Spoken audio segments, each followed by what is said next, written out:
ദുനിയാവ് നന്നാക്കി തീർക്കാൻ നമ്മൾ പരിശ്രമിക്കുന്നു, ആഖിറത്തിനെക്കുറിച്ച് ചിന്തിക്കുന്നില്ല. അതേപോലെ തന്നെ വ്യക്തികളുമായിട്ടുള്ള ബന്ധം നന്നാക്കി തീർക്കാൻ ശ്രദ്ധിക്കുന്നു, പക്ഷേ അള്ളാഹുവിനെ സംബന്ധിച്ചുള്ള ശ്രദ്ധയേയില്ല. എന്നാൽ ഒരാൾ നേരെ ഓപ്പോസിറ്റ് ചെയ്താൽ എന്ന് പറഞ്ഞാൽ തൻ്റെ രഹസ്യം എപ്പോഴും നന്നാക്കി തീർക്കുന്നു, ഹൃദയത്തെ നന്നാക്കി തീർക്കുന്നു, എങ്കിൽ അയാളുടെ പരസ്യ ജീവിതം ഓട്ടോമാറ്റിക്കലി അത് നന്നായിത്തീരും.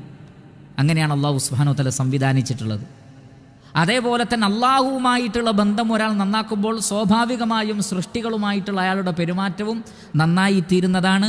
പരലോകത്തെ ആരെങ്കിലും ഉദ്ദേശിച്ച് പ്രവർത്തിച്ചാൽ അവൻ്റെ ദുനിയാവും അള്ളാഹു സുബ്ഹാനഹു വ തആല നന്നാക്കി തീർക്കുന്നതാണ്. മഹാനായ ബിശ്ർ ഇബ്നുൽ ഹാരിസ് റഹ്മത്തുള്ളാഹി അലൈഹി അദ്ദേഹം പറഞ്ഞു, ലാ യജിദു ഹലാവത്തൽ ആഖിറഹ് റജുലുൻ യുഹിബ്ബു അൻ യഅരിഫഹു നാസ്. തന്നെ ജനങ്ങൾ അറിയണമെന്ന് ഇഷ്ടപ്പെടുന്ന ഒരു വ്യക്തിക്ക് ഒരിക്കലും പരലോകത്തിൻ്റെ മധുരം ആസ്വദിക്കാൻ കഴിയില്ല എന്ന്. പരലോകത്തിനൊരു ഹലാവത്തുണ്ട്, ഈമാനിനൊരു മധുരമുണ്ട്. ജനങ്ങൾക്കിടയിൽ അറിയപ്പെടണം, തൻ്റെ പ്രവർത്തനങ്ങൾ ആളുകൾക്കിടയിൽ സംസാരമായി തീരണമെന്നാഗ്രഹിക്കുന്ന ഒരു വ്യക്തിക്ക് ഒരിക്കലും ആ ഈമാനിൻ്റെ മധുരം ആസ്വദിക്കുവാൻ, പരലോകത്തിൻ്റെ മധുരം ആസ്വദിക്കുവാൻ സാധിക്കുകയില്ല. അതുകൊണ്ട് തന്നെ അബ്ദുല്ലാഹ് ഇബ്നു മസ്ഊദ് റളിയല്ലാഹു അൻഹു പറഞ്ഞത് വളരെ ശ്രദ്ധേയമാണ്.